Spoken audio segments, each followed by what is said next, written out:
This is the B-Team Podcast, brought to you by Jackrabbit Illustrated. The B-Team is presented by Drake's Place in Battle, South Dakota, and sponsored by Jackrabbit Central and Shenanigans in Sioux Falls. Now, here are your B-Team hosts, Brendan and Ben.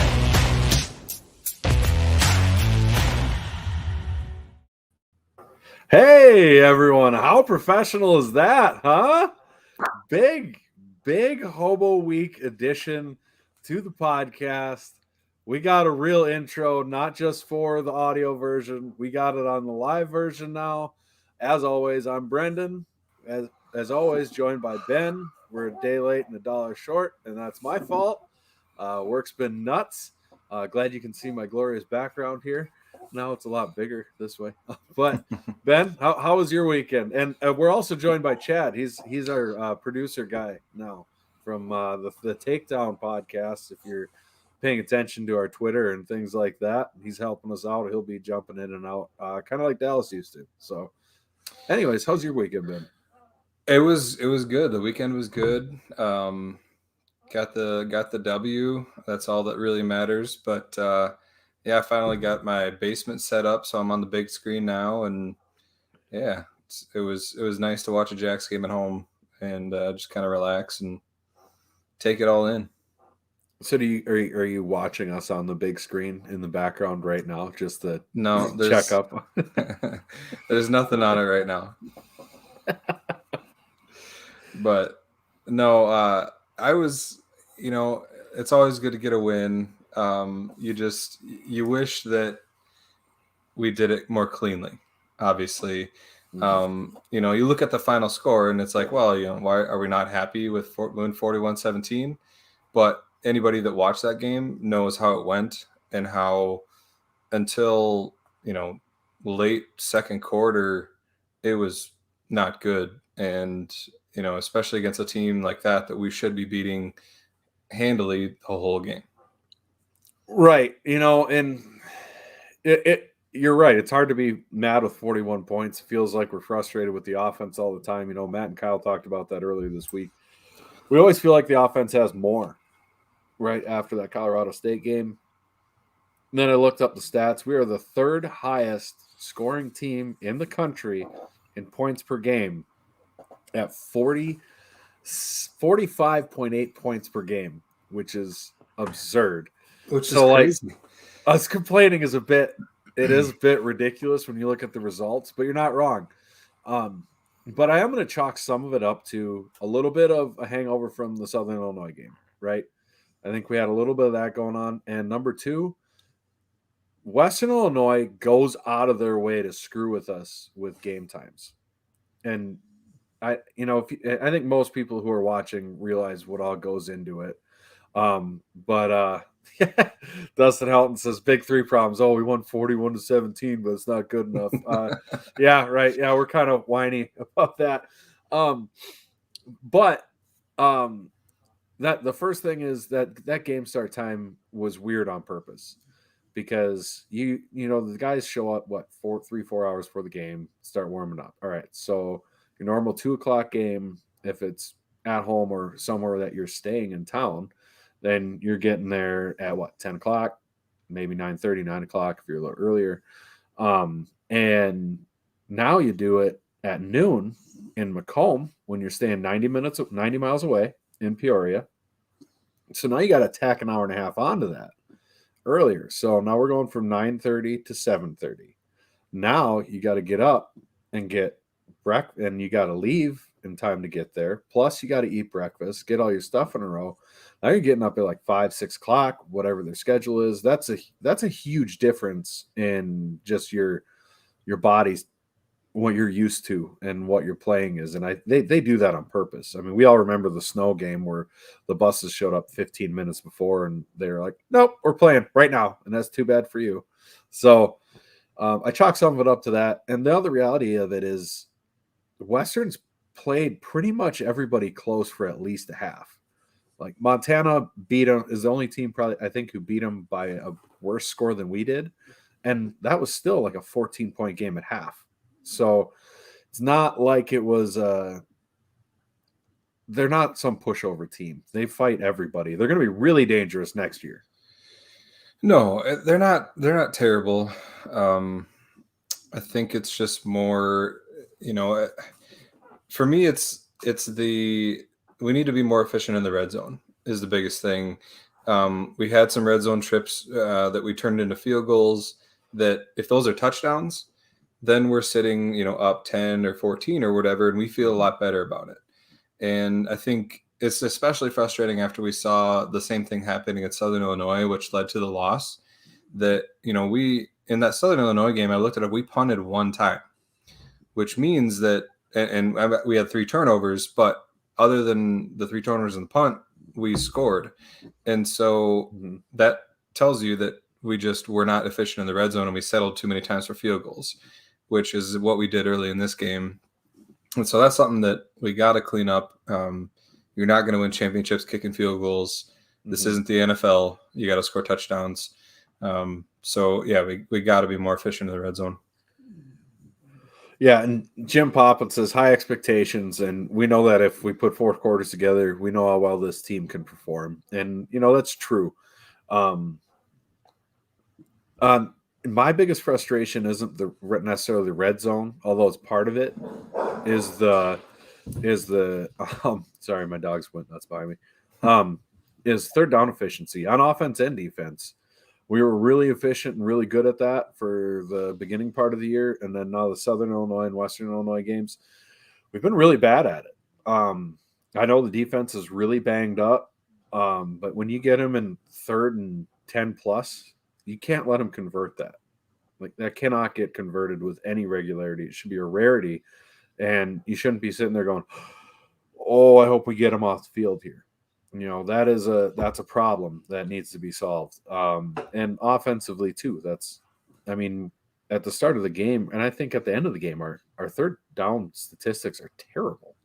So we need to do a little bit better job of staying on schedule and converting third downs. That's huge because we score a lot of points. And I was listening on the radio today, and they had Stig on the radio. I don't remember which. It was on 98.1 or whatever, and we're running like 68 plays a game, and our opponents are running 80 plays a game, which means we're getting off the field fast. And that can work, but it also means you're not having a lot of sustained drives, so your defense is out there a whole bunch more, and your defense is going to wear out, and we don't want to be trying to have shootouts with teams because we got a worn-out team. Yeah, and I think the big thing is we're relying on big plays right now, which is it's good that we can hit them. We've got this crazy athletes, the Strongs, the Yankees, and Oladokin and Kraft that are just, putting up these awesome highlight plays, but you become too reliant on it, and you forget that, man, when it comes down to it, we need to be able to convert a third down. And we just, these last 2 games, we haven't done that well. We did it better against Southern Illinois than we did it against Western Illinois, actually, because, like I said, we only punted once against Southern Illinois. But, yeah, it's, and I think it's a product of getting into some 3rd and longs, which we need to do a better job of staying on schedule, getting yards and early downs. Whether that's, whether it's Strong needing to put his head down and get 5 or 6 yards instead of looking for the home run, or if it's Oladokin looking for, somebody on a shorter route to get some yards in those early downs rather than going for that big play. I think it's something that, we need to work on and get better at in order to continue to, play at a championship level like we think this team can. So maybe get back a little bit to the old school Jacks football, run the ball, run the ball, run the ball, run the ball. Well, to a point, I don't think you can have our running back room, I think, is too thin to just try to run like we did when we had Zenner, things like that. It's too thin. Mike Morgan is our number 3 running back. Not saying he wouldn't be capable or good at it, but he's more of a fullback player. It's like when the Packers ended up having John Kuhn be the halfback. Was it horrible? No, but it wasn't great either. And we don't want to beat on Pierre Strong too much. And when you have offensive weapons everywhere else, and we do, you do still want to throw the ball. But I think right now, personally watching us, when we're not clicking, it almost feels like our play calling it feels like there's a fine line between keeping teams off balance and not having an identity. And we don't have an identity when we're struggling. It's just, we're kind of all over, and it's like we're just throwing darts until we get something that starts to hit. And then when we start clicking, it's like, oh, there is. All right, now this is what we do. Cool. I don't know. Do you feel that way at all? I mean, I was thinking, I didn't think I'd ever hear myself say this, but maybe more of the previous Stig type play calling. That's what I hopped on to say, honestly. Mm-hmm. Yeah, for sure, I'll say we miss Isaiah Davis. He's a part of our game plan that we had last year that made us nearly unstoppable, and we're missing him now. Not to say that Strong can't do it by himself, because he's a beast and he is doing it, but to have that change of pace and to have that back that can wear a team down, instead of hitting a home run, it's good to hit home runs, but like you said, we're getting off the field too fast. And so, like, we're not giving our defense the rest. And credit to the team. I mean, I think I didn't pay attention to it as much. I know Southern Illinois did it, but I'm guessing Western Illinois did some no huddle, kept our guys not being able to sub as much, which is, smart, because we do have a deep defensive line. If you keep those guys fresh, they're hard to stop. But yeah, so obviously stuff to clean up. Garrett Meyer says the play calling specifically during the second quarter of the past two games has been predictable. I would agree with that. I think that's the most frustrating part about our offense right now, is it feels predictable. And so, yeah, it's a double-edged sword, because we're saying that we should get back to a more vanilla, offense and play calling, but at the same time, we don't want it to be predictable. So I don't know. If you're Jason Eck listening to this right now, he's just got to be going. What do you want? Idiots. All right, we're putting up 46 points a game, and you're pissing and moaning, and you want me to be run the ball and more vanilla, but you want me to be not predictable. Pick a team. But there's something we got to recognize too right now, specifically with Isaiah Davis being hurt. We are, just with two positions being different, a completely different offense than when Mark was running the offense. Because realistically, we're down two of our main rushing threats. Chris isn't a runner. We're not calling design runs for him, right? So now we don't have, and Mark ran like a running back, which was a unique thing about him. That's what we loved about him. It was cool. It's awesome. But Chris just isn't that type of guy, right? What do you want? What do you want? He's just not that guy. And then you lose Isaiah as well. Well, now you lose two heads of a three-headed rushing attack. And now we have a quarterback who Mark's a good passing quarterback, and he's going to be very good in the upcoming seasons. But where he's at right now, I think Oladokin he's a better passer than Mark was at this point, or at any point last year. So we're better at throwing the ball than we are running the ball by quite a wide margin, I think, compared to where we were last year. I mean, Pierre Strong's amazing. The 605 Hogs are great. But we are a different offense than we were, and what you would expect to be with everybody back. Yeah, and I think we're playing to Oladokin's strengths and being able to pick a defense apart and hit the deep ball. Jim Poppins says, I understand the comment of being predictable, but is this something that Eck is holding some plays back for the specific game and time? It's possible that he's holding some stuff back. At the same time, I feel like after the Southern Illinois loss, I would have liked to see us come out and just roll. Well, what you could argue, and what offensive coordinators do, and I don't watch the film like Kyle or Matt, but you could argue that the reason those second quarters are so stale and predictable is because Eck is setting things up. because offensive coordinators will call plays that they don't think are going to work very well to set it up for a look later in the game. And that's entirely possible that he's setting them up like a boxer with a jab, just getting someone used to that and then catching them with the haymaker later, so that's entirely possible. That's something I'm not noticing. We aren't noticing that's going on during the game. Yeah. Garrett Meyer says, agreed with points per game, but your point of third down conversions being bad still wears down the defense. Lots of games left to find the groove. Right. We've got like one left. We have like 1 or 2 games left to find the groove, and then we play NDSU. So a couple games left. And Scott says, have we just not seen Chris Oladokun's designed runs? That's possible, knowing, and Steve says thinking the same, knowing our quarterback situation and needing to keep him healthy, they may be holding him back, and maybe that's something we see come playoff time or NDSU game or something like that.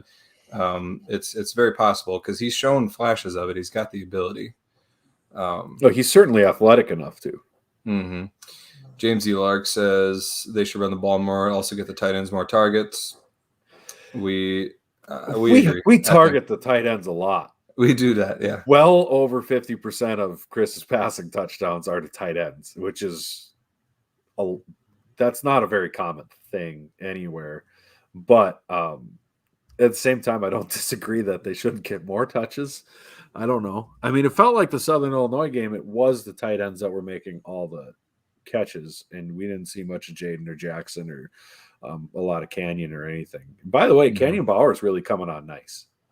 Yeah, he is. It's nice to see a third wide receiver threat come through like that. It was something that we thought. His name escapes me now.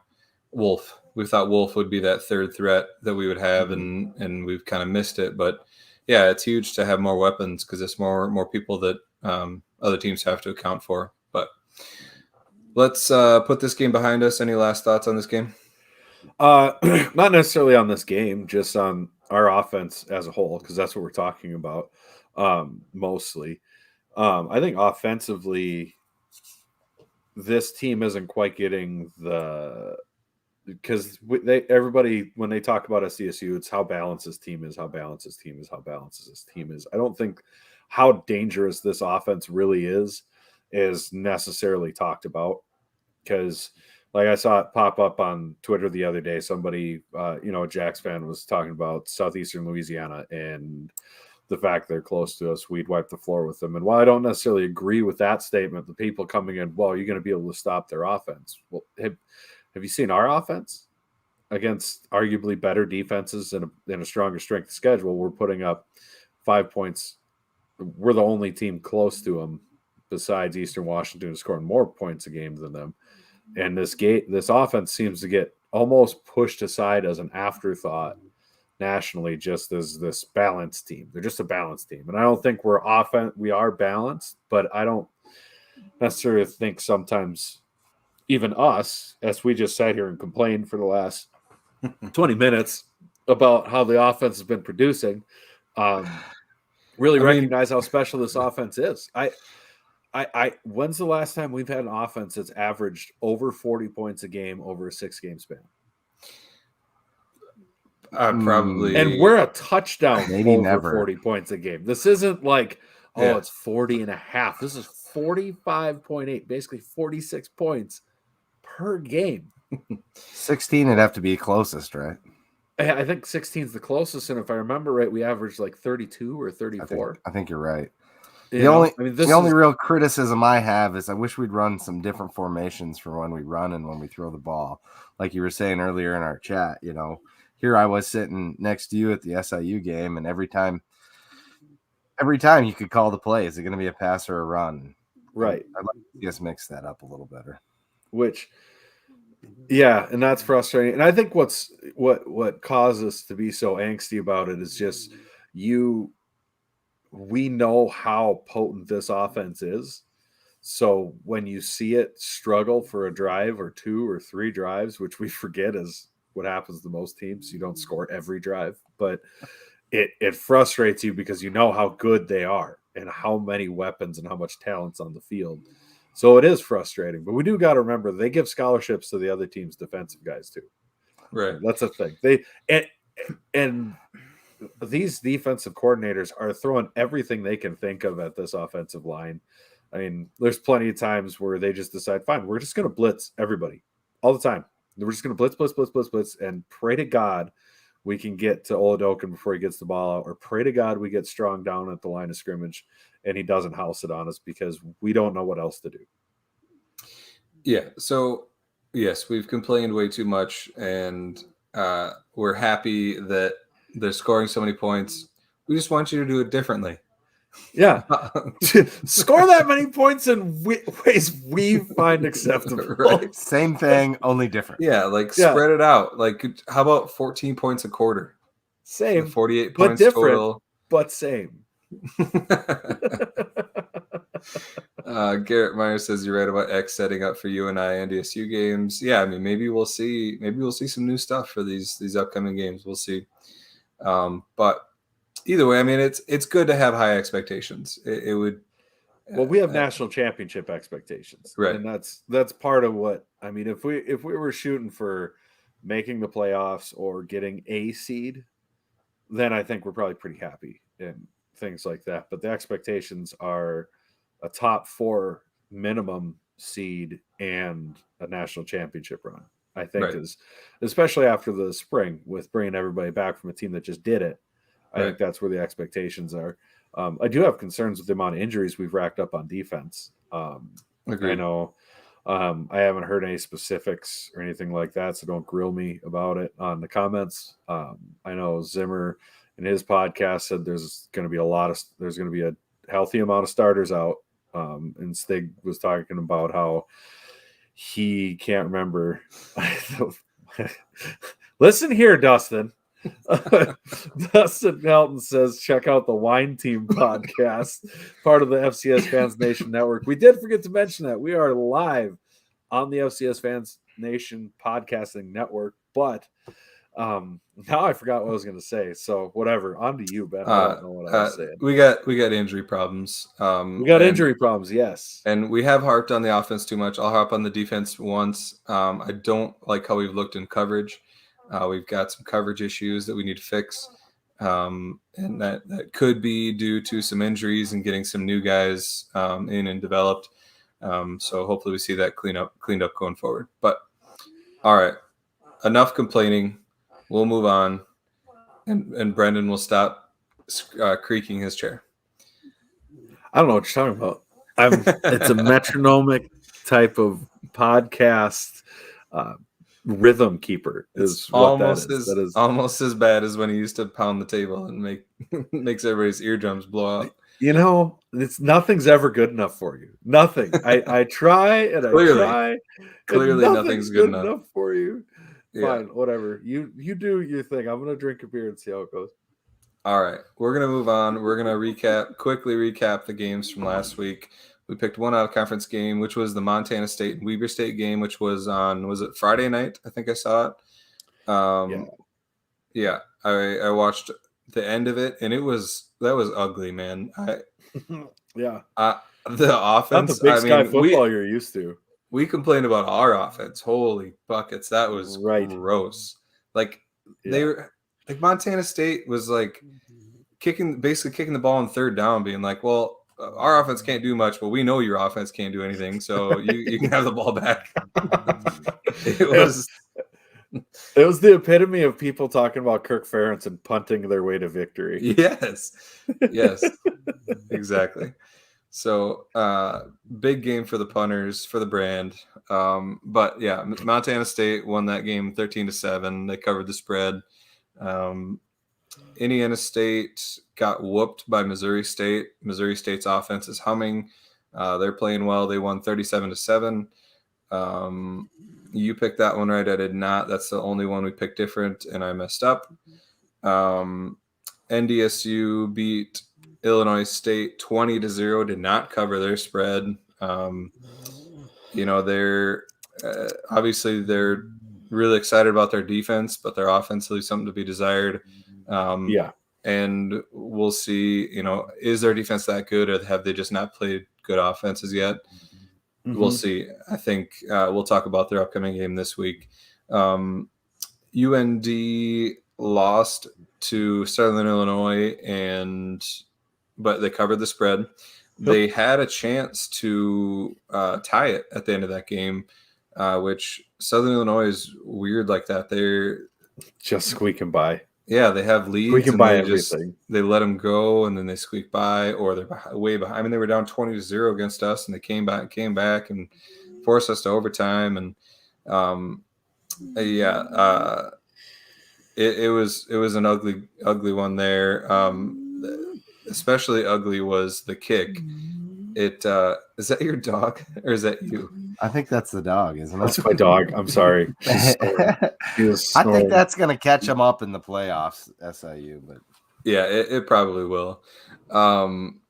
The kick was ugly though. The kick to tie it. I don't know how far it was, but I saw the replay of it, and it was like there's the goalpost, and then it was like.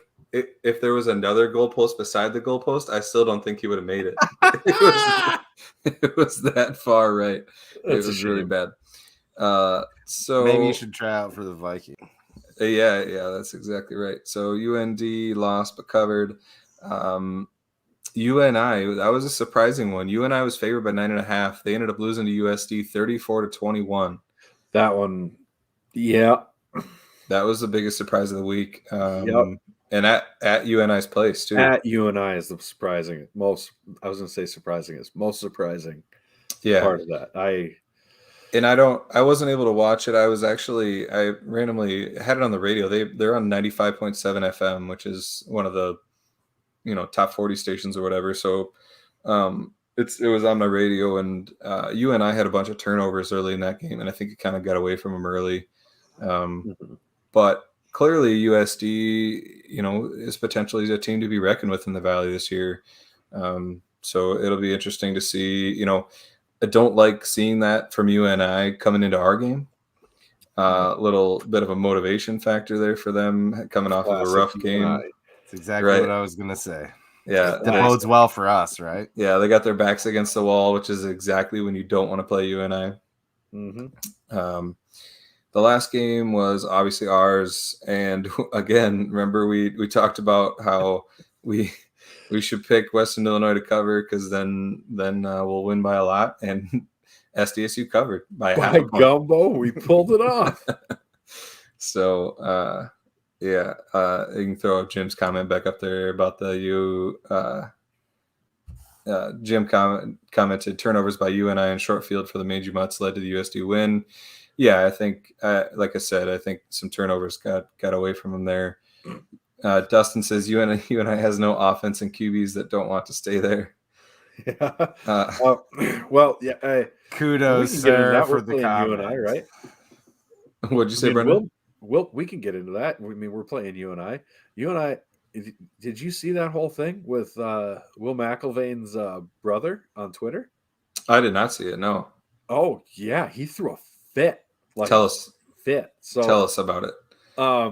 He went on. So Will commented because from what I've seen and heard and things like that about Will McIlvain is after he lost his starting job because the offense was terrible with him.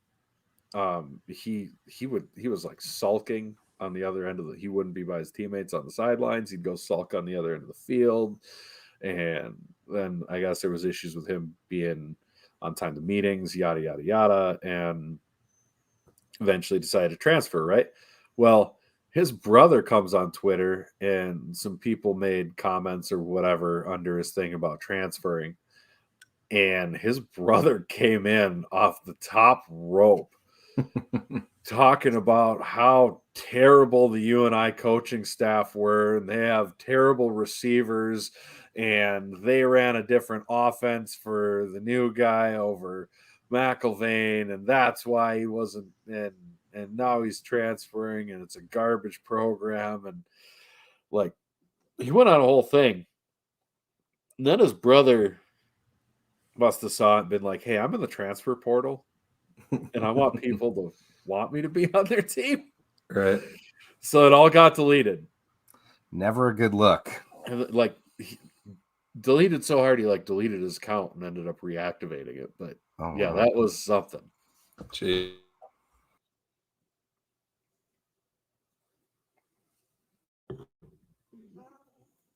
Ben, you have yourself muted, buddy. Very All quiet. right. Time. It's quiet time, Ben. We're playing Here we Mime. go. All right, it's what's the game? It's not Mime. Can anybody read my lips? Yeah. Can you read Ben's lips? It's going to be a huge hit on the audio part on iTunes. People are going to love it. All right. I was preventing people from hearing my coughing. Oh, all right. very So well the Valley standings, we have Southern Illinois and NDSU sitting at top with no losses.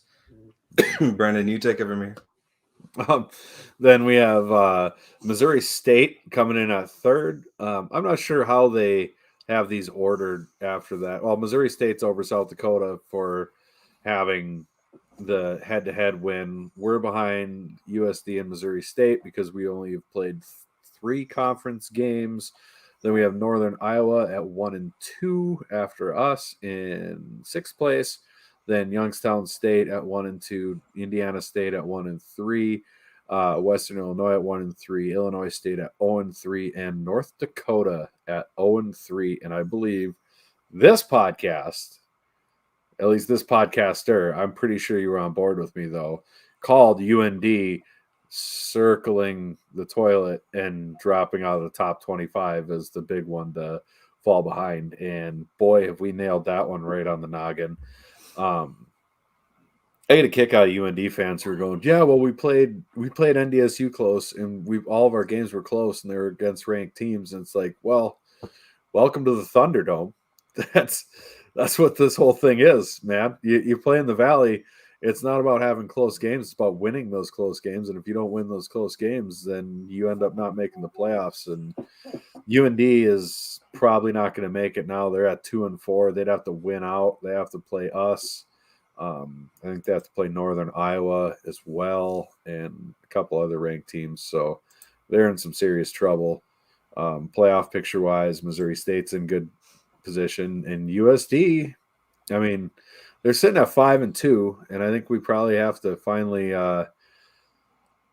give them a nod that they seem to be a playoff lock. Now it would be full on University of South Dakota to somehow screw this up, but their remaining games are as SDSU and the team up north, and then they have, I think it's Illinois State and somebody and then Western, right?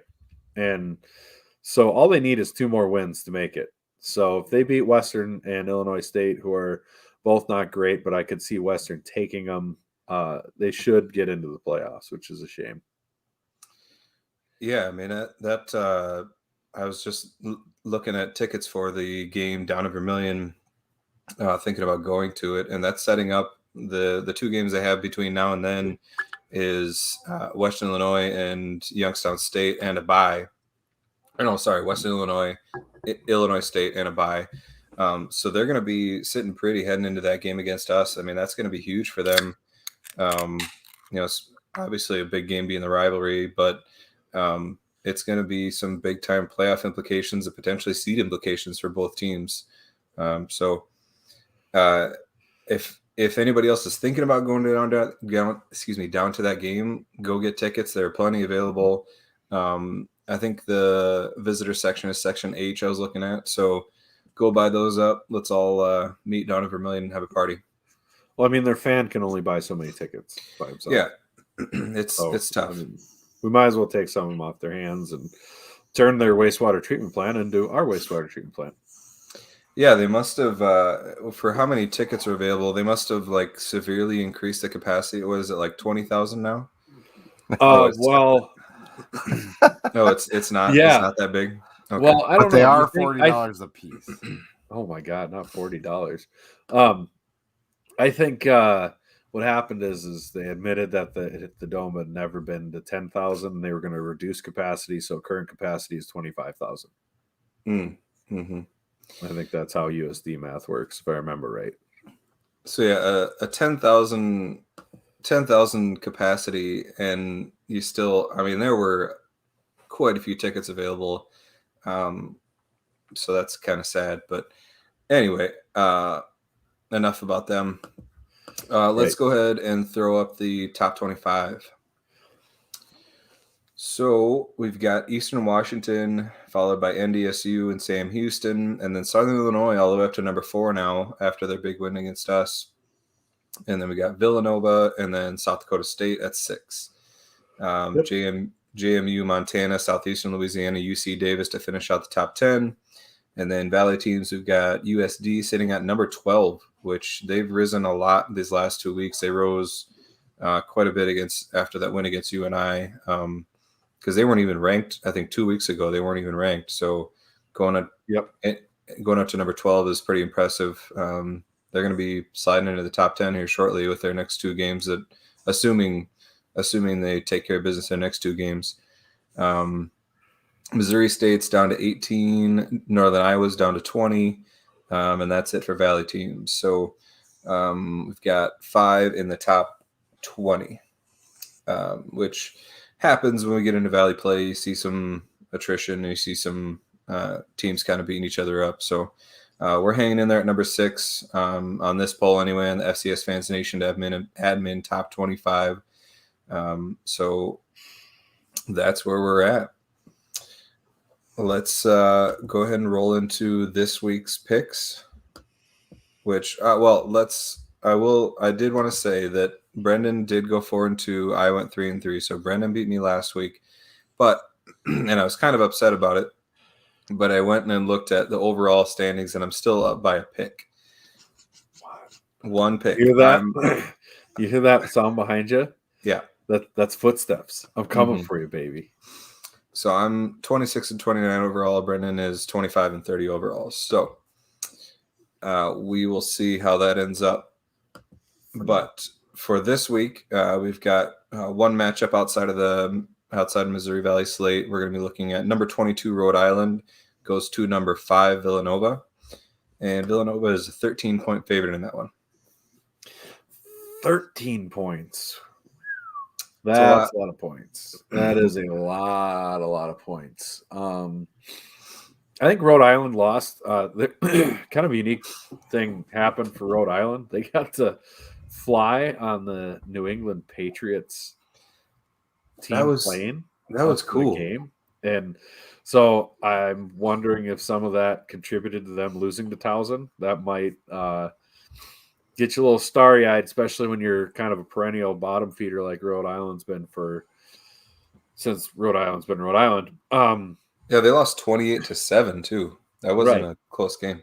Right. I mean, no offense to our favorite radio hacks who are coming out to visit us, Joe DeLone and Sean Anderson. But Hairless Joe and the boys. But I think are we going to get boxing gloves so they can have this fight? That's what I want to know. Right. We will be selling tickets at the Southeast concession stand. They're going to go out to the 50-yard line and fight at high noon, I think, is when that happens. Kurt Lickis is going to do the flyover for the fight. That's what I've been told. But I think Rhode Island will be a little more focused. They're going to be a little feeling a certain sort of way after the loss to Towson. And so I think they'll keep it under 13. I don't know if they'll win, but I think they'll keep it under 13. I am going to take Villanova by 13. I think they've got something going. They're riding. They only beat Albany by 7 this week, but that was at Albany after their big win against James Madison. Kind of that kind of hangover effect. But I think they come back big. The crowds at Villanova, there's not a lot of difference between home and away. Yeah, there's that. But no, I think they bounce back and have a big win here, make a statement, and kind of solidify themselves in the top 5 for now.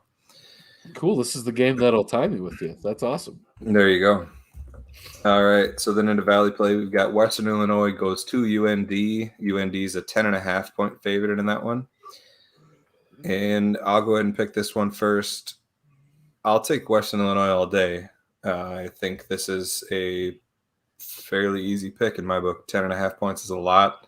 UND is at home, but I think Western Illinois is not a terrible team. I think they've got some weapons on offense. And I think they can do some stuff on defense too. So plus 10.5. I don't think Western Illinois is a terrible team by any stretch. Been saying all year they're going to reach up and snag somebody, but that is going to be when they play USD in a week or two here. They're not going to get UND. UND, I think UND is playing for their playoff lives at this moment, and they're at home. And if there's anything I know about UND at home, is they're almost good there. So I'm going to take that was shade, huh? Yeah, I like it. So I will take the Fighting U.S. Postal Service at home by 10.5. Yeah, by 10.5. Okay, just making sure you realize this is not a straight up pick'em show. This is against the spread. That's fine. That's a lot. For me thinking it was a straight up pick'em show all year long, I'm still only losing to you by one. Which, I mean, how's that make you feel? Yeah, not great. Speaking of the pick'em show, the B Team picks are presented by Shenanigans Pub, which I understand you went and checked out. I did, yes, and they absolutely. I got one of their shirts. I should be wearing. It's in my pickup right now. I bought one of their shirts. They are your Jackrabbit. It says right on the back, your Jackrabbit Sports Headquarters of Sioux Falls. They are. I was really impressed. I really liked it. They had a whole big the SDSU tailgating tents you can get. They had one of those set up. Sioux Empire Staters were there. I mean, the Iowa game was on overlapping with our game. That was on maybe 3 TVs. Otherwise, like 80% of the TVs are the Jacks games there.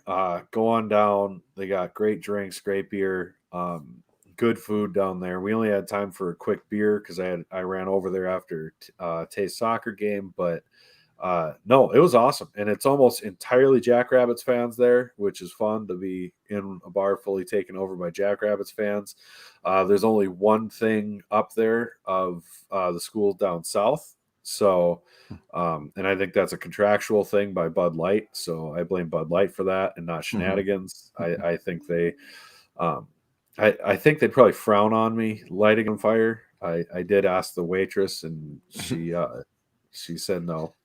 But no, it was great. It's I love Shenanigans. I really like it there. I loved all the Jacks fans everywhere.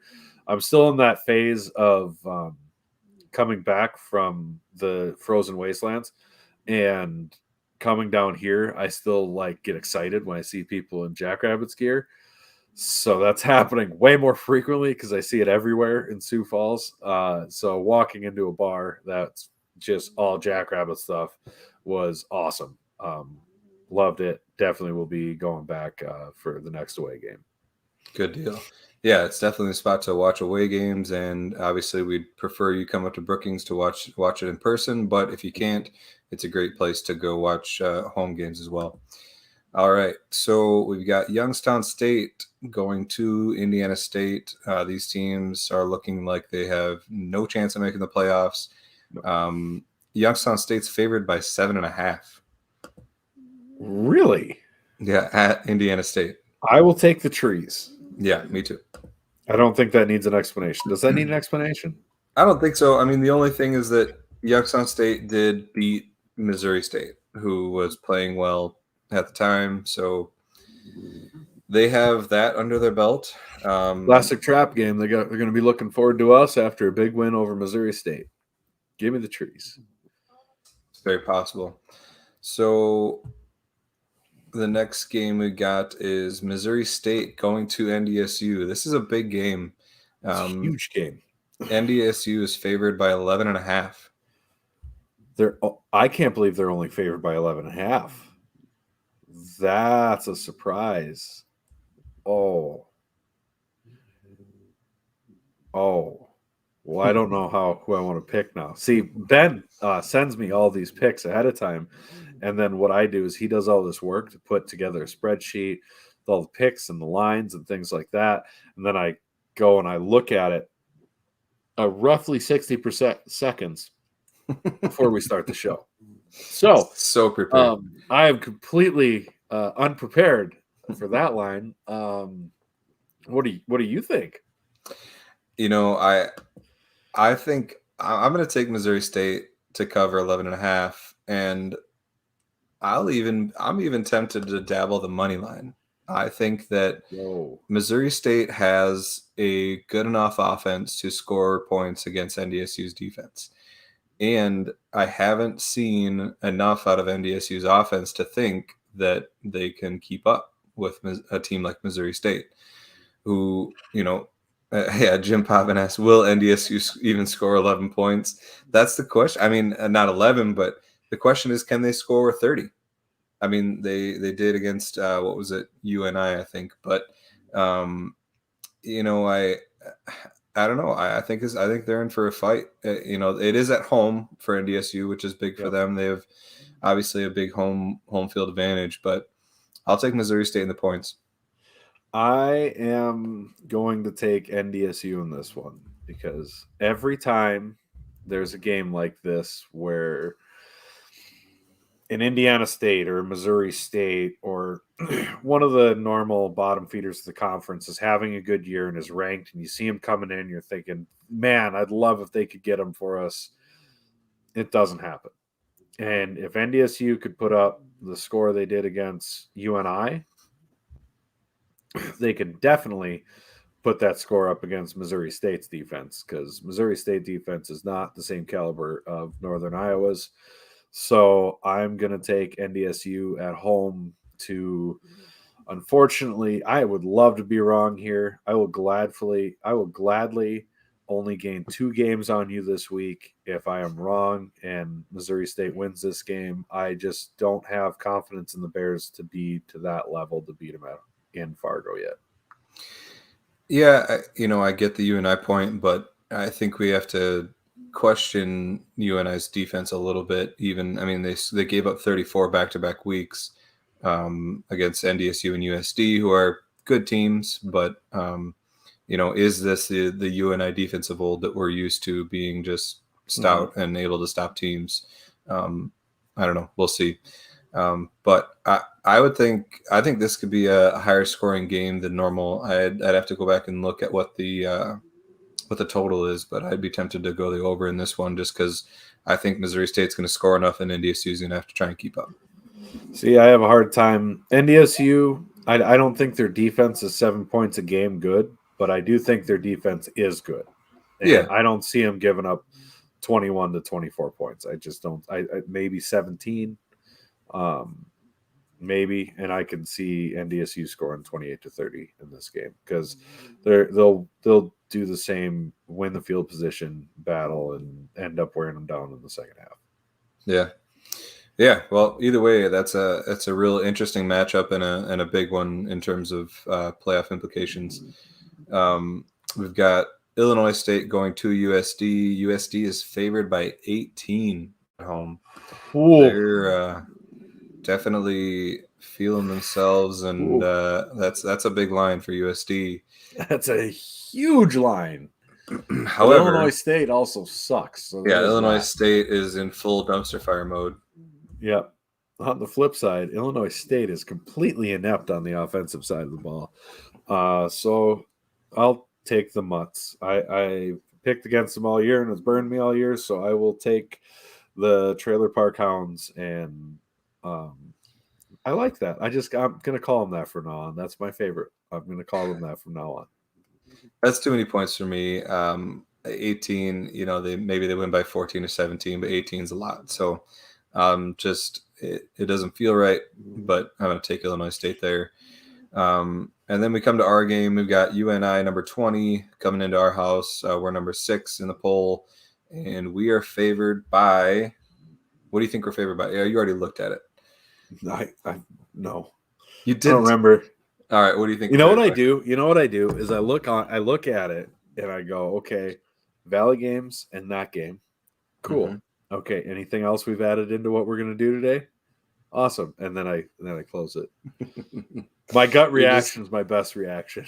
You're just checking to see that I did my job. Okay, yeah, Ben. Yeah. Ben and Ben then I have started rechecking what you put down for my points because since you tried to Oh, screw you me out don't of one. believe me now. Well, since somebody All tried to right. screw me out of one. All right. Well, fine. I mean, You can- honestly, I think for all our viewers probably recognize that I realistically probably lead this competition by 2 or 3. I just haven't gone and fact checked your Yeah. your scorekeeping, and everybody knows you're just a dirty cheater. Yeah, there's that. You keep telling yourself that. That's what I'm help I always sleep at night. So, what do you think we're favored by? Or are we Too favored? Too Dun, many dun. points. Oh wow. Okay. 12 and a half. Okay, Chad's got 12 and a half. I think we're favored by 18. Woo! 10. Hey, that's Favored a by more 10. reasonable line. It is reasonable. I still don't like it. It's UNI, Hobo-Day, and they're fighting for their playoff lives. Yeah, backs against the wall a bit. Coming off of a rough loss against USD. However, I do think that our defense cleans things up a bit in coverage. I think that our offense continues to roll, and I think we win by, 14-17. So I'll take us by 10. Yeah, this is a defense. This is the first time in a couple weeks that this is an offensive style we tend to do better against, and is a little bit easier to defend stylistically, athletically, things like that. It's not one of these up-tempo, rush to the line, get you off balance type of offenses, chuck it all over the place. This is our more traditional Valley offense that we are generally set up to defend. God, I just got so many bad memories of UNI on Hobo days. Right. And Steve Anderson says we have to break their soul in the first half. And yeah, that's always, the goal. Man, It's Hobo Day though. We never win by 10 points on Hobo Day. It's true.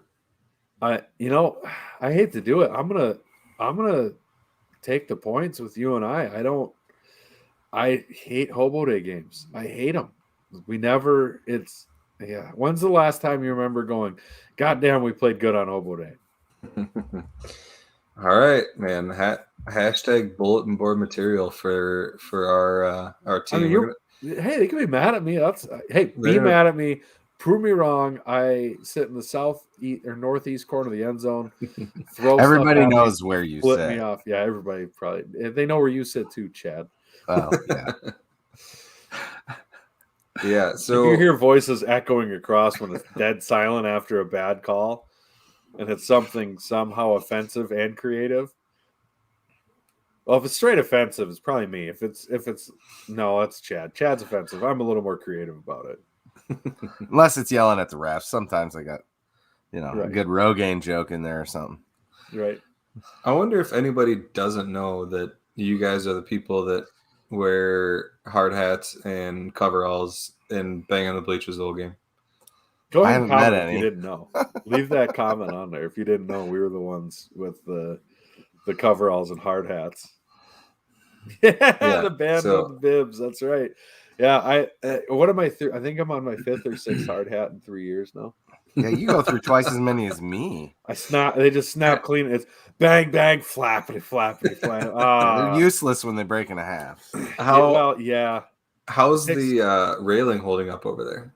Good. Very good. It's got a few shiny spots. That's about it. It's got really? It's got a blue streak over one part of it because for the blackout game I painted my helmets. Oh, shut up, Dustin. He says one of them can handle having a beard. Yeah, well, you got me. You got me there. I think it's just a mark of manliness, Dustin. Yeah, you have one too. I know. So Garrett Meyer says he's just left of us. So what's up? Come say hi. Yeah. When we're and not, third downs. Help me on third downs. Third downs. Yeah. Third downs. And if you stand up and wave, maybe you'll get some pocket candy thrown your way. What do you do on third down? I just get everybody up. Get up. It's third down. Okay. Yeah. The funny thing is if you're a Jacks fan and you haven't figured out that stomping your feet is louder when you're sitting, then I don't know if you've been paying attention. So we're really kind of weird about that. We'll be like, stand up, get loud. And then we promptly sit and start bombing our feet. Yeah. Ryan Jensen says my hard hat is too fancy to bang on the railing. It is. If you haven't seen it, it's on Twitter.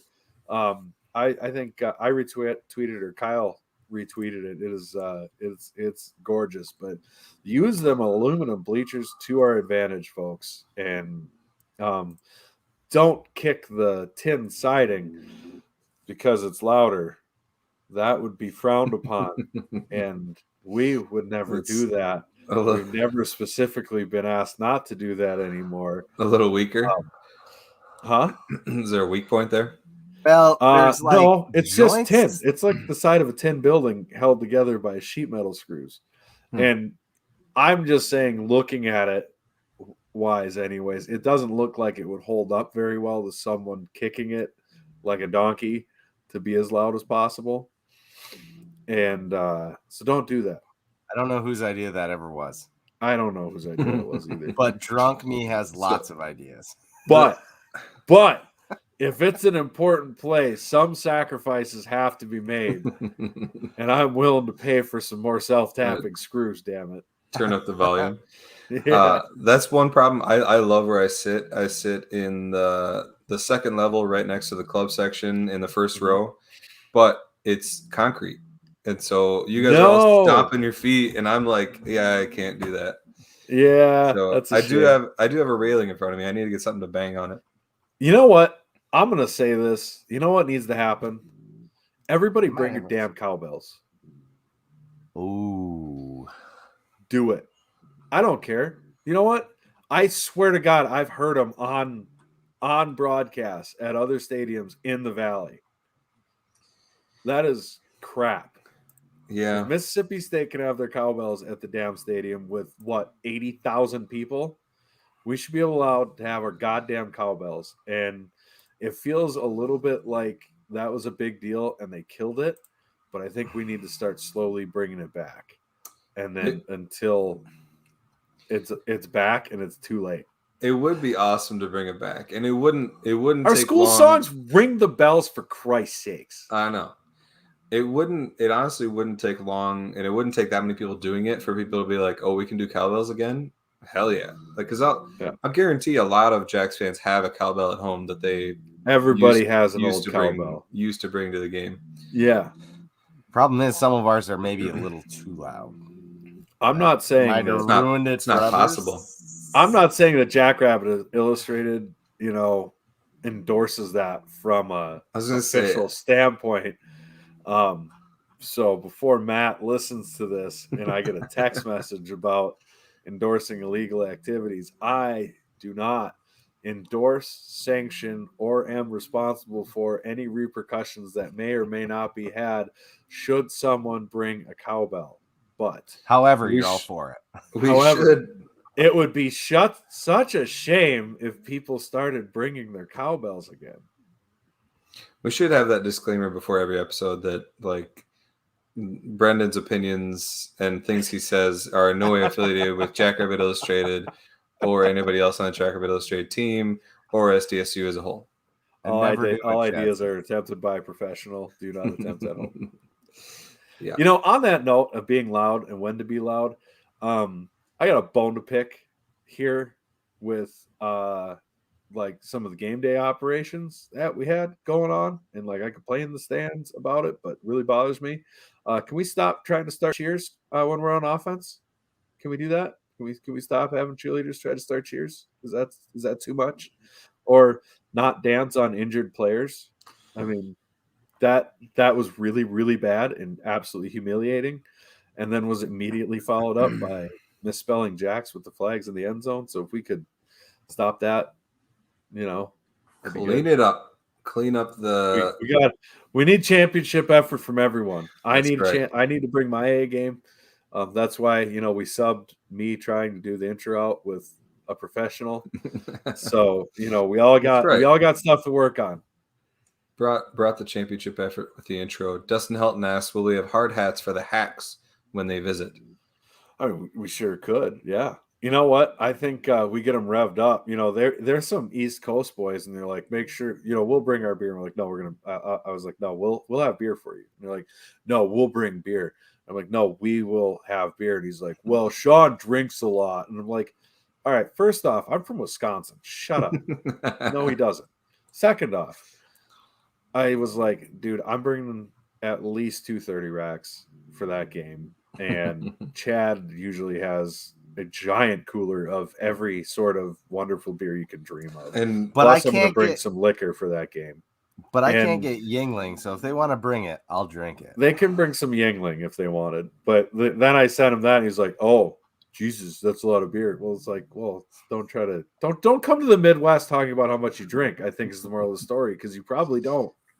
And your livers will suffer. Right. Yeah, just have them start drinking some of Chad's beer, and they'll be done before the game even starts. Right. Chad's always carrying around these like 8.9% ABV beers, and they're not normal sized beers. Like Brendan's got a normal sized beer right now. The size of Chad's beers are like, I don't know where he finds these cans. They're crowlers. Yeah, but it's a growler in a can. Yeah, crowler. It's a crowler. That's a thing. It's a crowler. It's a 32-ounce beer. No, he makes those cans in his basement. I'm a mad scientist. If you told me that, I would believe you, because nobody else drinks those. He's just That's down there because cackling. I'm a full man and I need man-sized beers. Wow. Look at wow. Steve says I gave him some good stuff in Frisco. I don't even remember what I had, and I didn't bring. No, it had to have been Chad. Steve. It was probably out of my cooler, even if it was definitely out of Chad's cooler. I flew in. I didn't have any beer with me. Yeah, so glad you enjoyed it, Steve. I wonder, is Dustin's comment? He says, "I remember my first tailgate." Is his in reference to us, or is it in reference to the hacks? I'm gonna assume he's referencing the hacks, because I know he would never say something as hurtful as that to me. So, I actually already have a room booked with, and Dustin has a room booked in Frisco, and I'm gonna stay with him when we go down there, whether we make it or not. So, how did he keep up back in the day in Fargo when he came up to hang out with you guys? Yeah, he didn't come up. Cardboard Rev. That's Cardboard Rev is here. He made the trip.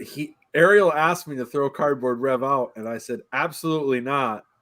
He's coming with, so he still survives, and he might make an appearance at Hobo Day. There we go. He clarified it. He was talking about the hacks with his tailgate. Oh, fair enough. Okay. Comment. So I'm a hack, so I figured we'd clear that up. All right. Well, I don't know that we have anything else, and we can keep talking about drinking beer for a while, but I don't know if people need to listen to that. Yeah. Yeah. Did we want to touch on the big announcement? Yes. We have a big announcement. No, we don't. Just kidding. We might get Scoopy tokens. Hey! Spoiler alert! I want my damn maybe. We don't get Scoopy tokens unless I'm petty and whiny enough about it. And don't you go getting excited until I get my damn Scoopy tokens. We just got to post some 50 butters on teams like UNI and USD. I want a 50 butter burger this weekend. We're only calling them 50 butters until we get Scoopy tokens, and then we'll call them 50 butter burgers. Yep, they're 50 butters up until we get our Culver Scoopy tokens.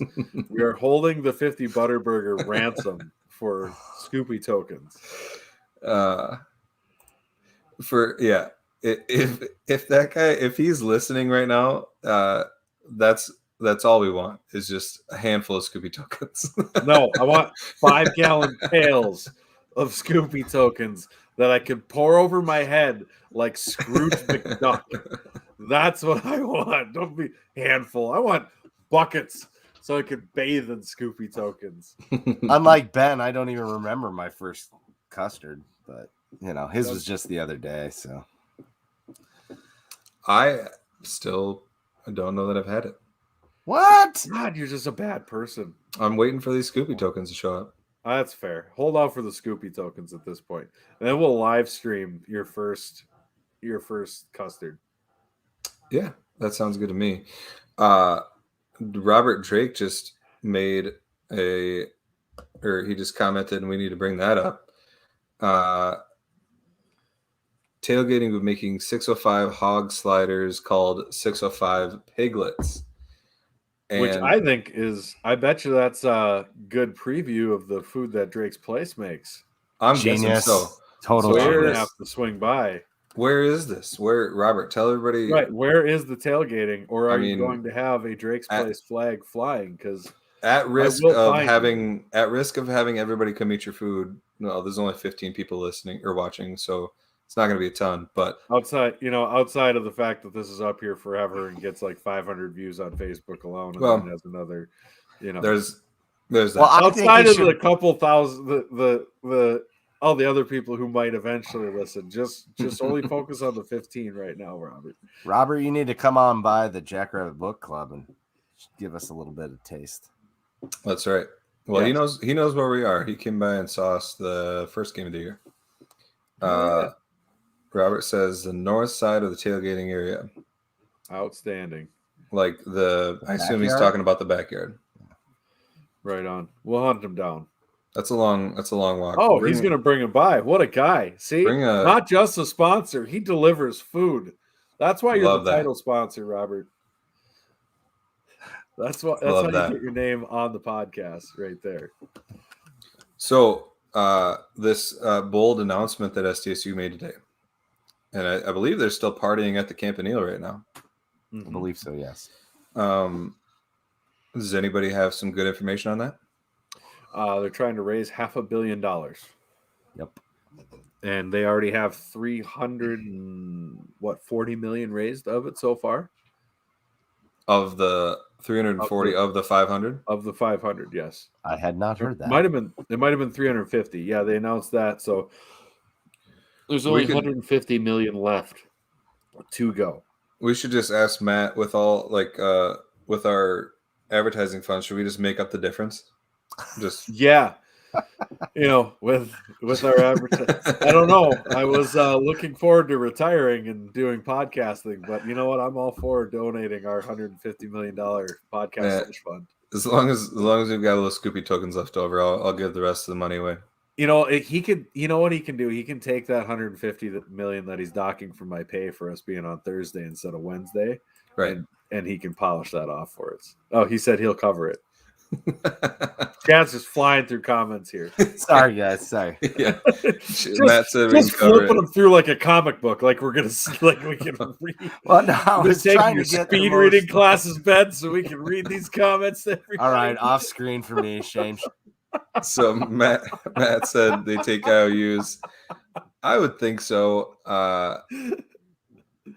No, not we. This is your deal, Matt. You got it, buddy. Oh no, Matt, we are totally laying this at your feet because we know your daddy Warbucks and running this here. Are they buying USD? Robert Drake says, well, if we're buying USD for $500 million, I think we're overpaying. Right. Yeah, that place should definitely be a fire sale, right? It's a dumpster fire with a giant. I'd be willing to pay that much for USD if I got to make a killdozer and run through the Dakota Dome. We'll go back to Jim's comment. He asked, he's coming by early this week at tailgating. I assume he's talking about, do I need a pass to get into the book club? You need to bring a book. You need to bring the book, yes. Mm-hmm. No, he just has to sign the book when he gets there. No, we gave the book away. What? The book's at Clemson, isn't it? Yeah, it's in Clemson now. Okay. Well, no. There's a story there. Come by book club. We'll tell you the story because this is the podcast. And you don't need a pass. You'll see these big buffoons running around in their coveralls. Look for the largest flagpole in the tailgating lot. Oh, and here I thought you were gonna say a cowboy hat. And then that's true. Chad probably will have his Dumb and Dumber hat on. I got the largest flagpole in the lot. And, yeah, it does. Making up for something. I do feel inferior. I last time we were tailgating, I threw up my tiny little $18 Amazon flagpole. and then Brendan rolls up and how much does that thing cost? Just how big is it? I think it was like $60. Stop. Yeah. Does it? How big is it? And how does it Like 30 feet. collapse? Does it collapse down to like 4 feet? Like 6 feet. That's a little long. Fits in my pickup bed, so 5. Yeah, that's good. 5.5. If it's only that much, I might have to dabble because it's impressive. Yeah. But you got to remember to bring the stand. That's what my wife said. Or it's not as useful. Listen here. You do need the stand. We made it work last time. In classic fashion, 2 engineers talked about it, and then the technician made it happen. We digress. Is that what happened? We digress. SDSU made a bold announcement. They're raising $500 million for facilities and faculty and upgrades, is what I've heard. Yeah, I watched the announcement and I didn't really see what it was for, but they're raising the money for stuff. All right. Well, with that, it's Hobo-Week, everybody. Get excited. We're 2 days away, less than 2 days away. We will be drinking beer. I'm going to go check out the parade with my kids. We'll be parking at tailgating, walking over to the parade, and then we'll come back and do some tailgating. And I recommend everybody else do the same because that's the only way to take in Hobo Day. Yep. I'm going to be pulling in early, throwing pork loin on the grill. We're going to have Ryan's making the chili from the JI cookbook. And let's have some fun. We got cheesy hash browns. And Chad's bringing cheesy hash browns. And my wife's making jello shots and pudding shots. Yeah, and I got pudding shots. We're gonna have ribs and wings and jalapeno poppers, and my wife's gonna have if you're early in the morning, if you're needing a little pick me up, we're gonna have a coffee bar with a mixed assortment of alcohols to mix with your coffee. Hey, so stop by. Cooking with gas. Okay. Stop by and pick up a spiked coffee. And of course, Robert Drake will have the 605 piglets. That's right. Yeah, baby. All right. Well, we've gone way too long. Happy Hobo-Week, everybody. Cardboard Red is looking forward to Hobo Day. He's coming now. First minute. He's coming. We got to get a picture of him there. All right. That's right. Cheers and go big, go blue, go Jacks. Go Jacks. Chad, you're